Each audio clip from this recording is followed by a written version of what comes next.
Hello guys, Crudeless here, and welcome back to another episode of Let's Play Dark Souls 3. In the last episode we got our ass handed to us by those jailers and the lycanthrope, and I made my way back down here, and we have a lot of souls currently.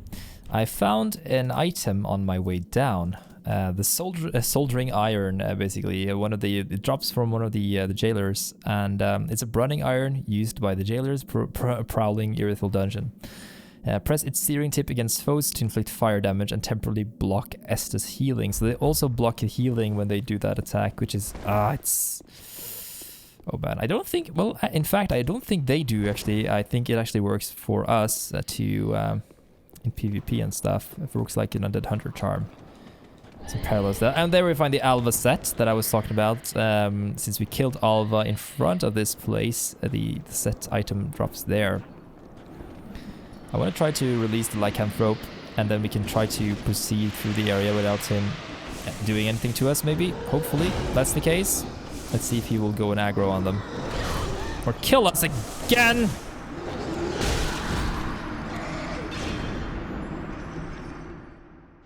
Okay, I'm having no more of these shits right here. Let's do this finally, get rid of these guys. I'm so tired of them reducing my health down and then being one-shot by their attacks. It's ridiculous. Such a terrible mechanic. I really hate this little specific area here. Come on, take care of all of those guys now. Lycanthrope man, deal with them. Or they will burn him, I guess. That's another way they can handle that. Okay. Okay, let's see. Let's think this through, guys. Let's think this through. So we do have throwing things we can throw at them. They are a lot easier to deal with if you're a caster and if you have pyromancies and stuff, because you can just range them down. But since we are just a pure melee, we can't really do anything to them without risking being burned to death. What happened there? Not sure, certain there, but okay. Do you have any kukaris we can use? I think we do. Let's try to throw them at these at them. And miss, of course, we miss. Let's try to get the bleed effect off. One more should do it, right? And let's not miss. My god, this is terrible. We should be able to take care of one of them at a time, right? Let's try to get away from that burning, smoldering iron. They have such an amazing range as well. Yeah, if we could pull two at a time, that should work fine. We could Ember up to increase our health bit. Yeah, let's do that and take care of this guy to the right. I think this is just all you have to do, basically. You have to segment them into different parts of the room and then pull them one at a time. That's like my thing now. Let's pull this guy towards us. Come on, another one. Another bolt. You will bleed. You will bleed. Oh. I guess that's one indication that they can reduce your health, is that they will glow with this red glow from their fire little torch there they're holding their hand.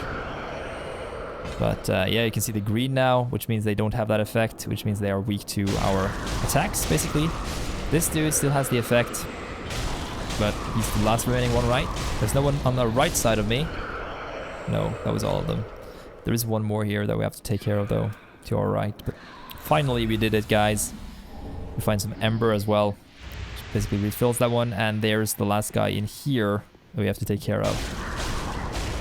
Finally, after dying here 4 or 5 times, we are at the end. Luckily though, I did get another item when I was running down here after the last death. We got the pants. The jailer's pants, where are they? Jailer's trousers. Trousers worn by jailers of Irithel Dungeon. The jailers were among the few survivors inhabiting the profaned capital, later serving under Pontiff Sullivan. Perhaps the screams emanating from the cells helped them forget their old home. The survivors of the profaned capital, you say? We know that the profaned claim basically burned all humanity and all humans down there. And it is closely tied to humanity, the profaned flame is, and pyromancy in general is directly tied to that. Found some really nice armor there. Find the Alva set. Protection of Alva, Seeker of the Spurned. These steel gauntlets trimmed to reduce weight. To this day, troubadours sing of tales of the wandering knight Alva and his travels, basically confirming that he's a male, and of his involvement with the saint and the witch. Needless to say, the songs traditionally end in tragedy. The saint and the witch, you say. Who are the saints and who are the witches? They're almost as heavy as these, but they are slightly worse off, I think. They have a lot of resistances, though. Better poise. Poise doesn't work in the game, though, so... how are the leggings, though? They are a bit heavier than ours. I do love the helm. Helm looks amazing. One of the coolest helms in the game. Take a look at this one. Oh yes, that's a freaking amazing helm. Not that heavy either, to be fair. Let's take a look at the lore of the Symbol of Avarice. It will increase our souls, as I said previously, but drains HP. Head of the avaricious creatures that mimics treasure chests. Can be worn if one so wishes. Increases soul absorption from defeated enemies as well as item discovery. But the curse of the branded also drains HP. The curse of the branded. The very form of this creature is thought to be a form of brand.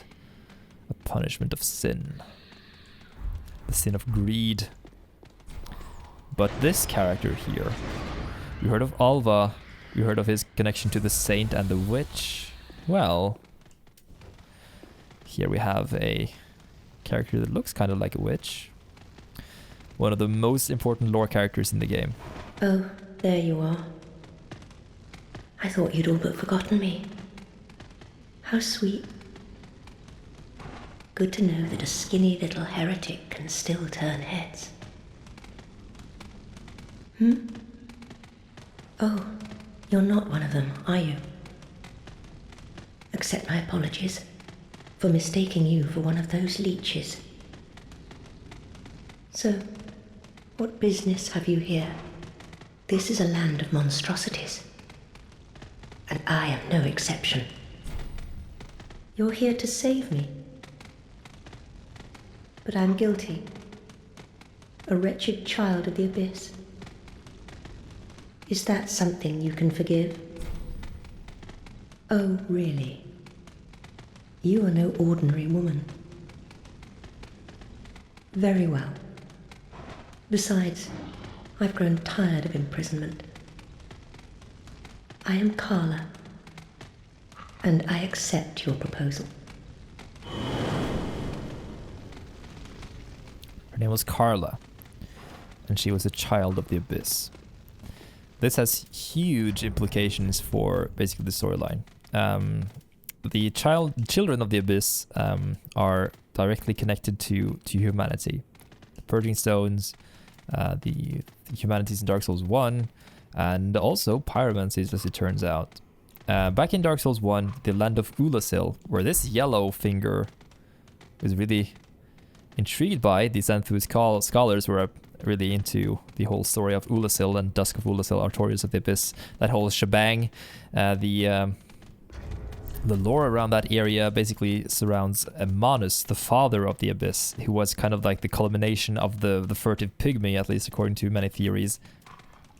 Let's use a homeward bone and get us back to the bonfire at the shrine.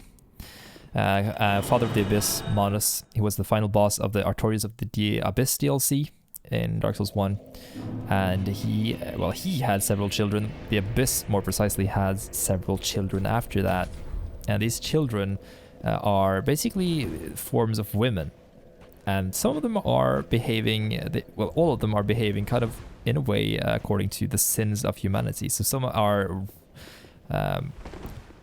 tied to greed, basically the 7 sins of some faiths. You have you have greed, wrath, you have lust and stuff like that. And they are all kind of mentioned in every one of the DLCs for Dark Souls 2. So you have Nashandra for the main game in Dark Souls 2, who was the wife of Vendrick, the king of Dragon Lake. And she's sitting here, by the way, Carla. And then you had the other daughters of the Abyss as well, the children. You had... I can't remember the names of all of them, but there was one for each of the DLCs. And one of them, it was a friendly one. She was in... she was like a child to the boss of that game, in Liam Lois, in the Ivory King DLC. But she will accept the tomes we have. Carla is not afraid of taboo. she accepts like dangerous things that we can give her, and she can teach us a lot of stuff that is directly tied to the abyss and is basically looked down upon by other creatures. And you remember, guys, that we gave some of these tomes to Irina of Kareem. Oh, Champion of Ash, welcome back. Do you wish to hear a tale? You only have to ask. Now, as I said, if you learn any of these dark spells here, you will start the dark path of her quest line, which is not ideal. If you buy all of the other ones, then you'll start on the good path, which is kind of nice. If you start either one, you will get the tomes back, and you can give those to Carla as well. You can let her teach you those miracles, which is kind of nice. And that way you can learn the miracles without having Irina go down the path of the dark side. Ah, there you are. As I said, I am Carla, and am grateful to you. Now, what shall we do? The only thing that might interest you is my sorcery. Although my dark arts are a detestable sort. That wouldn't interest you, would it?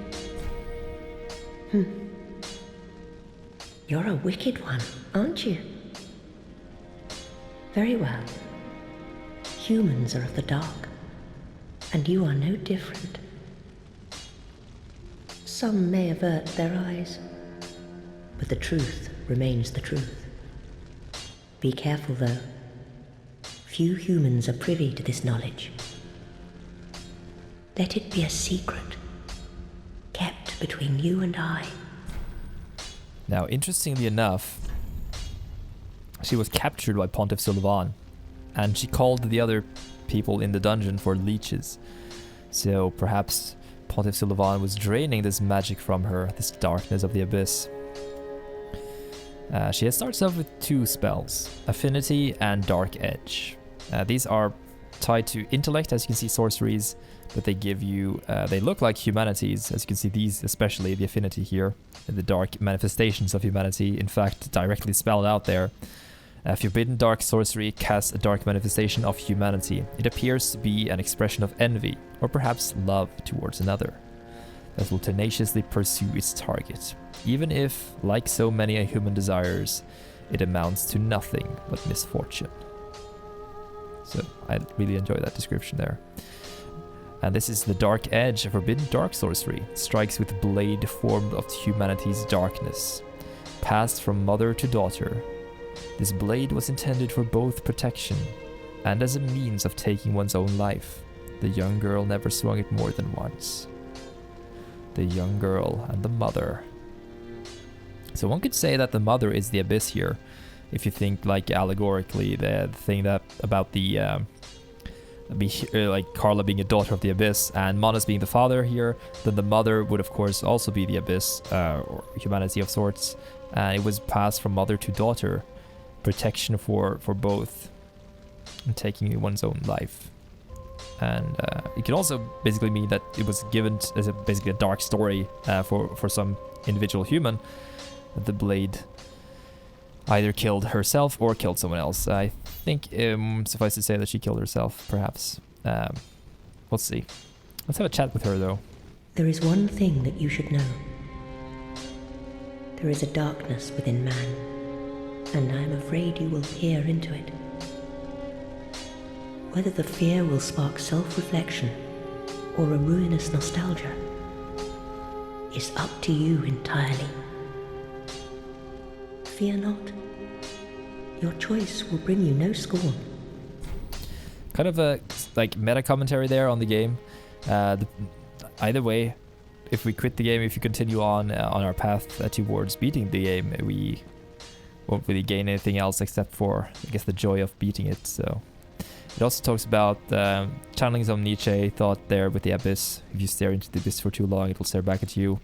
If you see some ruinous nostalgia, you will see the way things happened in the old games, some pure nostalgia right there, but also nostalgia in the way that the darkness basically channels out your deepest wishes. your want of sorts. There is one thing that there is. Yeah, she doesn't have anything else to say to us. We can give her the pyromancy tomes though, which we probably should.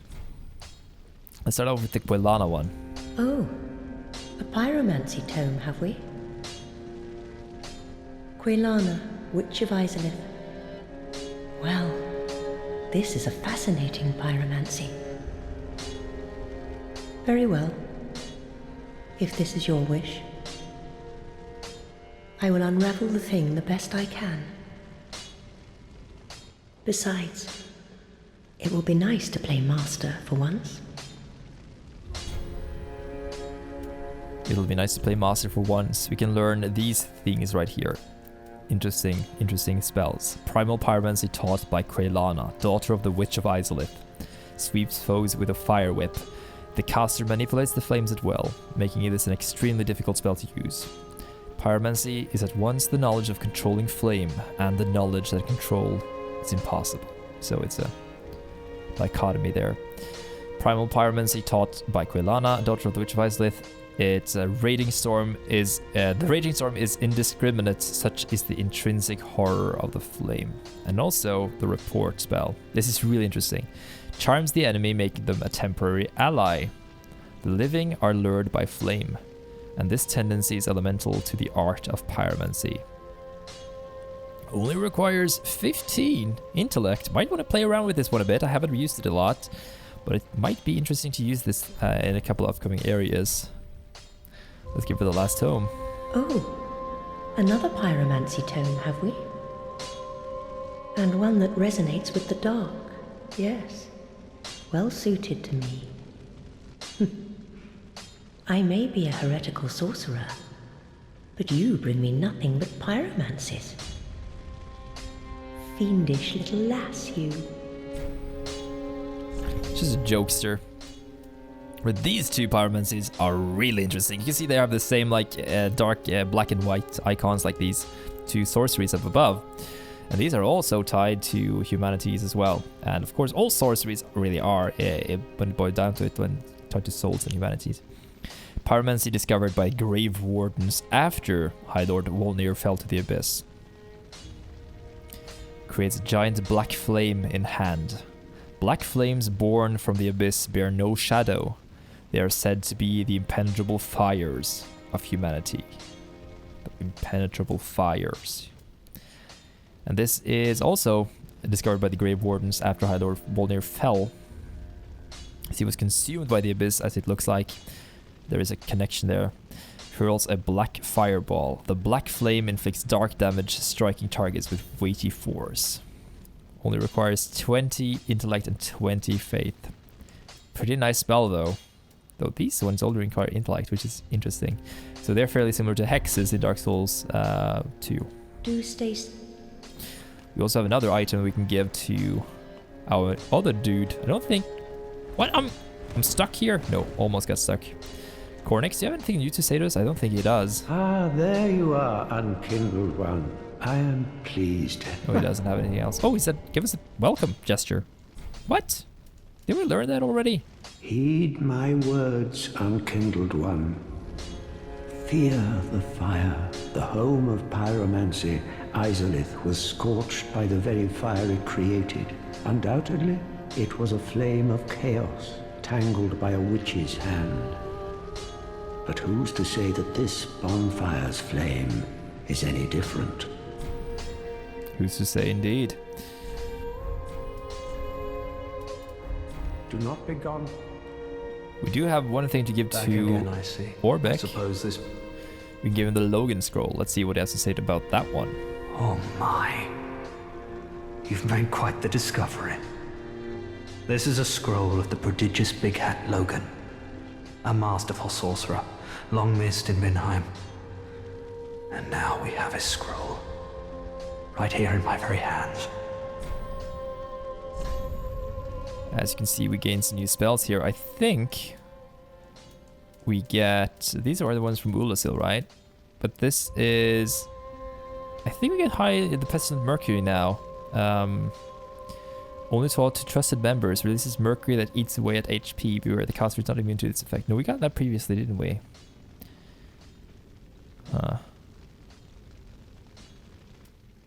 Let's see here. Oral decoy. Sound carries strangely vibes. We got spook. We already have that one. Magic weapon. Soul greatsword. The homing soul mask. Don't think we have this already. Sorcery developed by Big Hat Logan, the great sorcerer who left the dragon school in ages long past. This sorcery may offer a clue as to what Logan sought, but further investigation suggests its attraction to living things mirrors the true nature of dark. So yeah, there's another connection there between the darkness and Big Hat Logan. Soul Spear, amazing spell, by the way. Sorcery developed by Big Hat Logan, the great sorcerer. The spear boasts superior penetrating power and is testament to Logan's strength in battle. We also have here the Farron dart is inspired by the crystal sages used by Hazel. But I think that was it. Yeah, but those two spells there are freaking amazing. You should probably be using those if you're a sorcerer. Come again. There's one thing that has changed though, that I didn't realize this was the trigger, but since we unlocked the bonfire at the profane capital, we will be able to travel to Rosaria's chamber once again, and something will have changed there now. As you can see, Rosaria has been killed. What is this? Luckily though, we can still level up on her and do the same things even if she's dead. We can also offer tongues. It doesn't matter if she's dead or not, but she has been murdered by someone or something. Interesting. What could this be, you say? Well, this is really similar to what happened with Lothric of Karim in the first Dark Souls when he killed a certain firekeeper. Where is the black eye orb? Where's the orb? There it is. I'm blind. Arcane orb left on Rosaria's corpse. Have faith her soul can be retrieved by invading the world of her killer and returning victorious.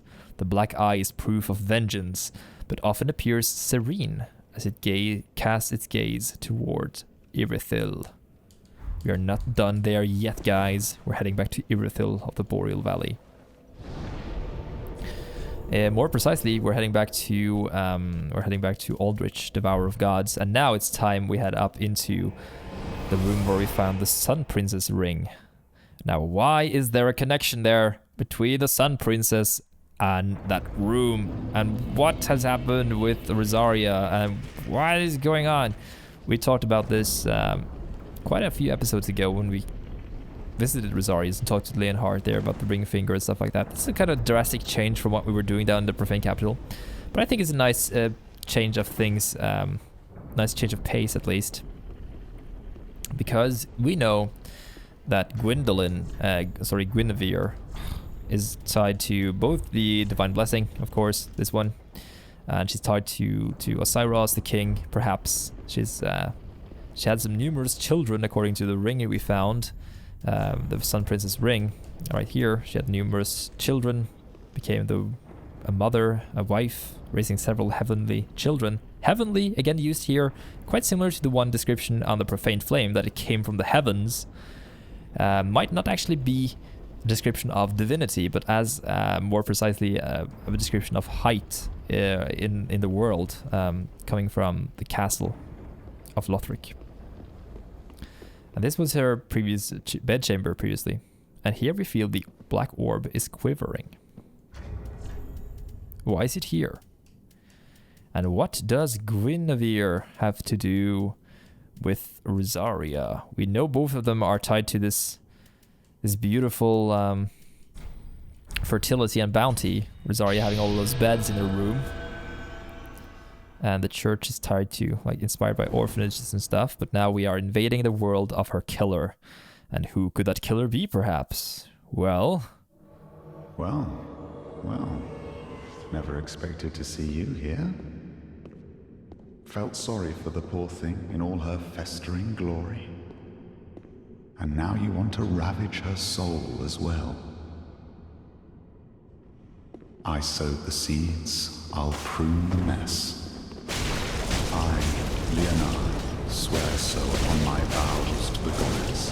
No one will despoil her soul. Certainly no beast wrapped in human skin. No beast wrapped in human skin, huh? The festering glory. What do you want with her soul? Isn't flesh enough for a sick beast? Blessed Rosaria.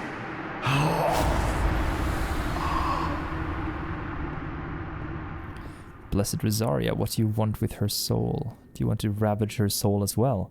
Perhaps he killed her out of mercy. Perhaps he wanted to bring her back here. To Irithyll. First of all, we got Leonhard's mask, which is freaking amazing. Look at us now. Look dapper. Silver mask of Ringfinger Leonhard. In his youth, Leonhard suffered grave burns to his entire body. His face in particular, which hid beneath his mask, was terribly scalded. He abstained from restoring these injuries even after becoming a finger of Rosaria. So Rosaria had some sort of ability to heal the injuries, but he rejected them. He also had another item. He had this one. The Crescent Moon Sword. Ringfinger Leonhard's weapon of choice, a type of shuttle imbued with the power of the moon. Leonhard set out on a journey of rebirth, but decided instead to serve the goddess as a knight, and inherited this weapon. The Dark Moon, the Crescent Moon. Look at this weapon, by the way, it looks amazing. It has a pretty unique spell power. It can shoot out this beam you saw. And yeah, we can draw some lines here between Leonhard and the Dark Moon Covenant. The enemies of Rosaria are, of course, the Dark Moon Covenant. As we saw with Sirius getting pissed off at us when we joined the Rosaria, maybe Leonhard was a Dark Moon Knight. Or perhaps he was, as it says, he turned around, basically a journey of rebirth. So perhaps he inherited the weapon when he served the goddess as a knight. So basically Leonhard was a Ringfinger, and he went out on a journey of rebirth, and it said instead to serve as the goddess as a knight. Is that the goddess of Rosaria, or is it the goddess someone else? Is it Guinevere, or is it perhaps Yorshka? Not certain about that, but either way, we did get a last item as well. We got where is it? There it is. Look at that soul compared to the other ones. It looked almost like some sort of worm, some sort of red worm. Soul of Rosaria, mother of rebirth, stolen by Ringfinger Leonhard. Return this to her extant corpse, and the mother of Rosaria will spring back to life, as if nothing had ever happened. Now we could do that, or we can see what, because we don't really have any use of that, because you saw we could just go there and talk to her like she was alive and get the same features, or we can give them to good old Ludloth and transpose it to see what we can get. And I think we are going to do that, in fact. Let's have a chat with him. Aha, that so.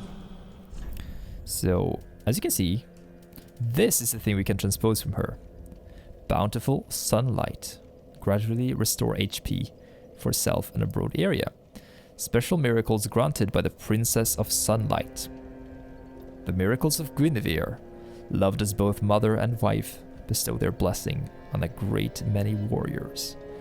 So there's a connection there, and perhaps Rosaria is tied to Guinevere because of this one. It was this beautiful thing here. At least Rosaria is able to wield this magic. This sunlight. Now, do not be away over long. And now I think we'll see some more connections to that later on, though. Giving some explanations as to what is really going on with Rosaria. Ah, gracious. Passing let Iona. Let's see what we can get. We can buy some new stuff here now. Only Slayer Great Arrow. Those are new, I think. Dark Arrows as well. And as you can see here, we can also buy this armor from Carla.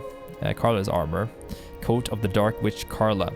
This stained coat is torn and odorous, telling of a long journey and even longer imprisonment. It would be madness to wear such a thing. A pointed hat is the signature of a heretical sorceress. Carla, however, always kept it close. So is she a heretic sorcerer? Garb of Ringfinger Leonhard. Leonhard was born into royalty, which is believed to be the reason for his skill in both sorcery and swordsmanship. Indeed, this dingy garb is in fact embroidered with gold thread, betraying its purpose as military wear, designed for a noble. Was born into royalty, you say? Born into royalty. I just thought of something that I haven't thought of at all. In his youth, Leonhard suffered grave burns to his entire body. He was born of royalty. He suffered burns.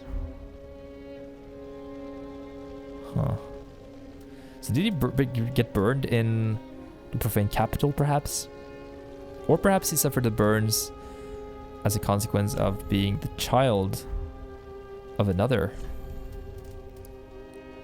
Guinevere left her home with a great many other deities and became a wife and mother, raising several heavenly children. Perhaps Leonhard is one of the children then. Perhaps he is. Never thought of that. That was a really interesting parallel there.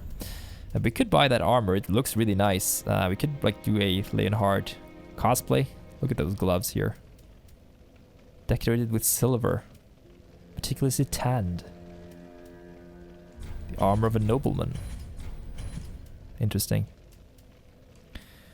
We also have the... we should probably also get the Undead Legion armor here because it looks amazing. Just gonna buy this thing. Not the helmet though. Gonna stay away from that one. Don't think there is anything else we can buy. We can buy large Dark Knight shards now. Pretty nice. We can also buy pale pine resin. The blood red substance sometimes found within suggests there is more to this so-called resin that meets the eye. Magic to dark, to main hand weapon, huh? There's also the divine blessing there. And here's the hat of Big Hat Logan, as we remember. But yeah, that's it for this. I hope you guys enjoyed the video. If you did, make sure to leave a like down below. And in the next one, we will continue down in the Profane Capital. And we'll see what happened with Siegward. See what happened with the giant explosion that happened down there with the burning of the Profane Flame. We'll see more to Yorm the Giant. And also, we might take a look at what happened with Irina of Karim and her storyline in the next episode. So see you guys then. And bye until next time.